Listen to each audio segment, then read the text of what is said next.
السلام علیکم دوستو، امید کرتا ہوں آپ خیر و عافیت سے ہوں گے۔ مجھے آج بیٹھے بیٹھے ایک قصہ یاد آ گیا، وہ میں آپ کے ساتھ شیئر کرتا ہوں۔ ہو سکتا ہے ہمارے کسی کام آ جائے۔ میرے ایک بہت ہی قریبی دوست ہیں جو پاکستان میں رہتے تھے، تو اچانک کسی وجہ سے وہ لندن شفٹ ہو گئے۔ تو جب پاکستان میں تھے تو میری ان کے ساتھ بہت گپ شپ تھی۔ تو میں اکثر ان کو کہتا تھا کہ آپ داڑھی رکھو، آپ اسلامی لباس میں آؤ، ہم مسلمان ہیں۔ تو وہ میری بات کو آئی گئی سمجھ لیتے تھے۔ تو پچھلے دنوں میں وہ لندن سے واپسی آئے تو میں دیکھ کے ان کو حیران ہو گیا کہ ان کی ماشاءاللہ سے داڑھی ایک مٹھی کے برابر سنت کے مطابق انہوں نے رکھی ہوئی، اسلامی لباس پہنا ہوا، ان کے گھر والوں نے بھی پورے پردے کا انتظام کیا ہوا۔ تو میرے پاس وہ بیٹھے، میں نے ان کی دعوت کی تو میرے پاس آئے۔ تو میں نے ان سے پوچھا کہ آپ کی زندگی میں یہ بدلاؤ کیسے آیا؟ تو آپ پاکستان میں تھے تو میں آپ کو خود کہتا تھا، تو آپ نے اس بات پر کبھی غور نہیں کیا، تو ادھر جا کر اچانک یہ کیسے آپ کی زندگی بدل گئی؟ تو وہ مجھے قصہ سنانے لگ گئے کہ جو ان کے ساتھ ادھر UK میں، لندن میں ان کے ساتھ ہوا۔ وہ کہتے ہیں ہم ایک رات سب دوست مل کے ایک دوست کے گھر میں بیٹھ کر پارٹی کر رہے تھے، جس میں شراب کا بھی اہتمام تھا، کھانے کا بھی اہتمام تھا، اور یہ ڈانس وغیرہ کا بھی اہتمام تھا، جس میں لڑکیاں بھی آئی ہوئی تھیں۔ تو وہ بتاتے ہیں کہ لڑکیوں نے ڈانس کیا، ہم نے ان کے اوپر پیسے وغیرہ بھی پھینکے، سارا کچھ کیا۔ ہم فل عیاشی میں اپنی پارٹی وغیرہ کر رہے تھے۔ تو پارٹی کر کے ہم نے کھانا کھایا۔ کھانا کھا کے جب فری ہوئے تو ایک میرے دوست نے مجھے شراب پیش کی۔ تو جو ہی اس نے شراب سے بھرا ہوا گلاس میری طرف کیا تو میں نے اس کا ہاتھ روکتے ہوئے اس کو بولا کہ میں بھائی مسلمان ہوں، میں شراب نہیں پیوں گا، ہمارے دین میں یہ حرام ہے۔ تو جس شخص نے مجھے وہ شراب کا گلاس پیش کیا تھا وہ میری طرف حیرت سے دیکھنے لگا اور کہنے لگا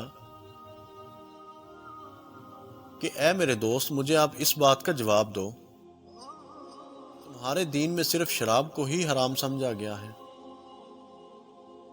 کیا یہ جو لڑکیاں آ کے ڈانس کر کے گئی ہیں، جس کے اوپر تم نے پیسہ پھینکا ہے، یہ تمہارے دین میں حرام نہیں سمجھا جاتا؟ کیا یہ جو تمہارا حلیہ ہے، یہ جو حالت ہے، کیا اسلام اس چیز کی اجازت دیتا ہے تمہیں؟ اسلام میں تو داڑھی رکھنا سنت سمجھی جاتی ہے،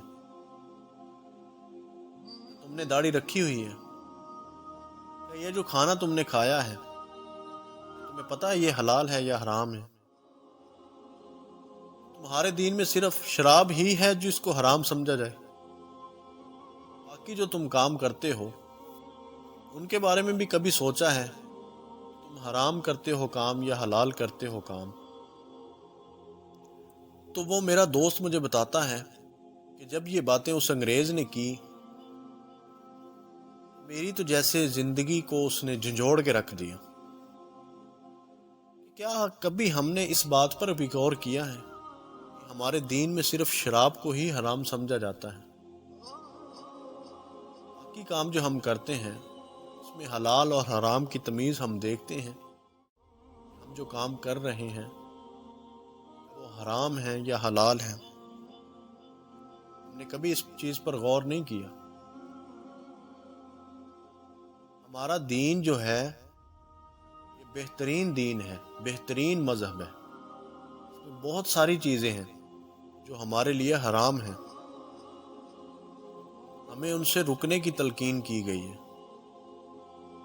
میرا وہ دوست مجھے بتاتا ہے جو یہ میری زندگی میں تبدیلی آئی ہے اسی انگریز کی باتوں کی وجہ سے آئی ہے۔ میں الحمدللہ 5 وقت کی نماز بھی پڑھتا ہوں، روزے بھی رکھتا ہوں، عمرہ بھی میں نے کیا ہے، میری بیوی بھی پڑھتا ہے، میں سارے دین کے کام کرتا ہوں۔ اب مجھے الحمدللہ اسلام کی سمجھ آ رہی ہے اور میں پہلے سے بہت بہتر اپنے آپ کو سمجھتا ہوں۔ تو میرے بھائیوں، میں اس کی باتیں سن کر میں خود حیران ہو گیا کہ ایک انگریز اس چیز کو اتنا سمجھتے ہیں۔ کیا ہم نے کبھی اس بات پر غور کیا ہے کہ ہم جو کام کرتے ہیں، کیا ان میں حرام چیزیں بھی ہیں، حلال چیزیں بھی ہیں؟ ہم نے کبھی ان کا فرق کیا ہے؟ ہم نے کبھی نہیں سوچا اس بارے میں، اور ہمیں سوچنا چاہیے، بالکل سوچنا چاہیے۔ ہم نے صرف 2-3 باتیں ہیں جن کو حرام سمجھا ہوا ہے، اسی کے اوپر چلے آ رہے ہیں۔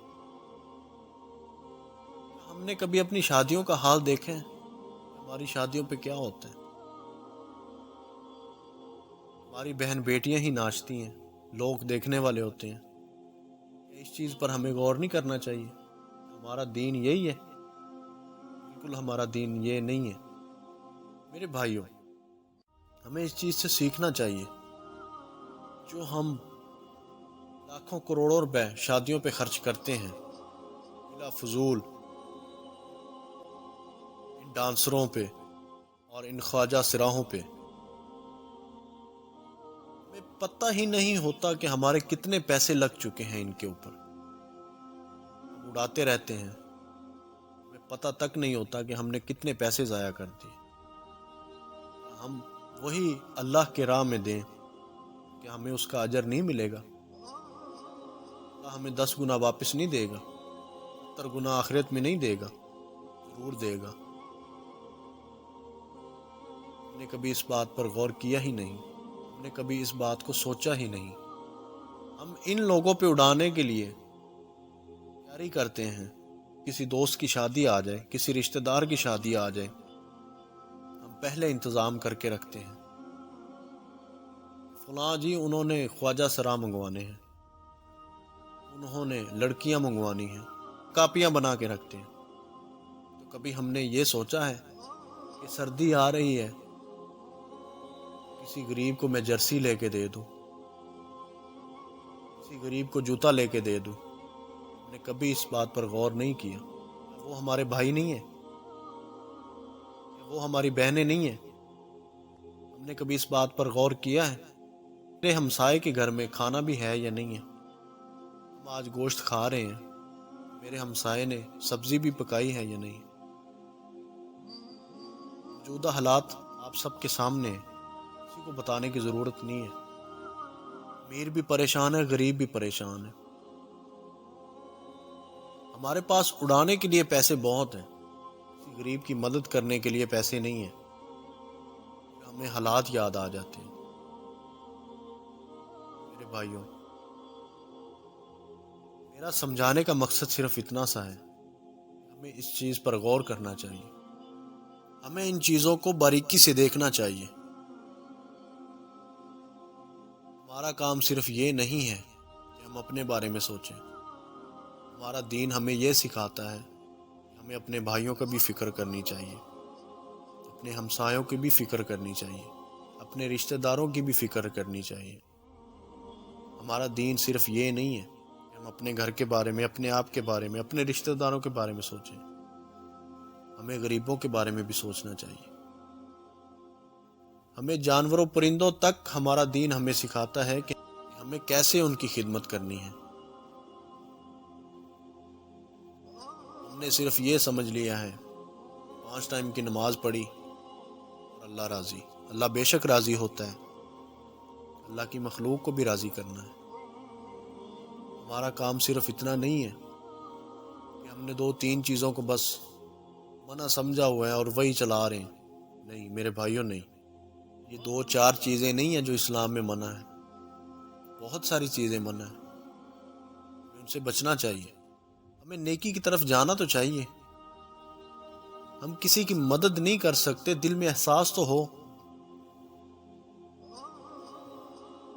اللہ پاک سے دعا کرنی چاہیے، اللہ پاک ہمیں اتنا دے کہ ہم ان غریبوں کی مدد کر سکیں۔ ہمارے پاس ریسورسز نہیں ہیں، میں مانتا ہوں ہم اتنے امیر نہیں ہیں کہ لوگوں کی مدد کریں۔ ہمارے دل تو امیر ہونے چاہیے، ہمیں احساس تو ہونا چاہیے۔ اپنے بارے میں نہیں سوچ سکتے، میں جو کام کر رہا ہوں کیا میرے اللہ کو میرے کام پسند بھی ہیں؟ کیا قیامت والے دن ہم نے اللہ کے ہاں پیش نہیں ہونا؟ اللہ کے ہاں جب پیش ہوں گے، حضور پاک صلی اللہ علیہ وسلم سامنے کھڑے ہوں گے، وہ تو بولیں گے میری امت کا یہ شخص ہے۔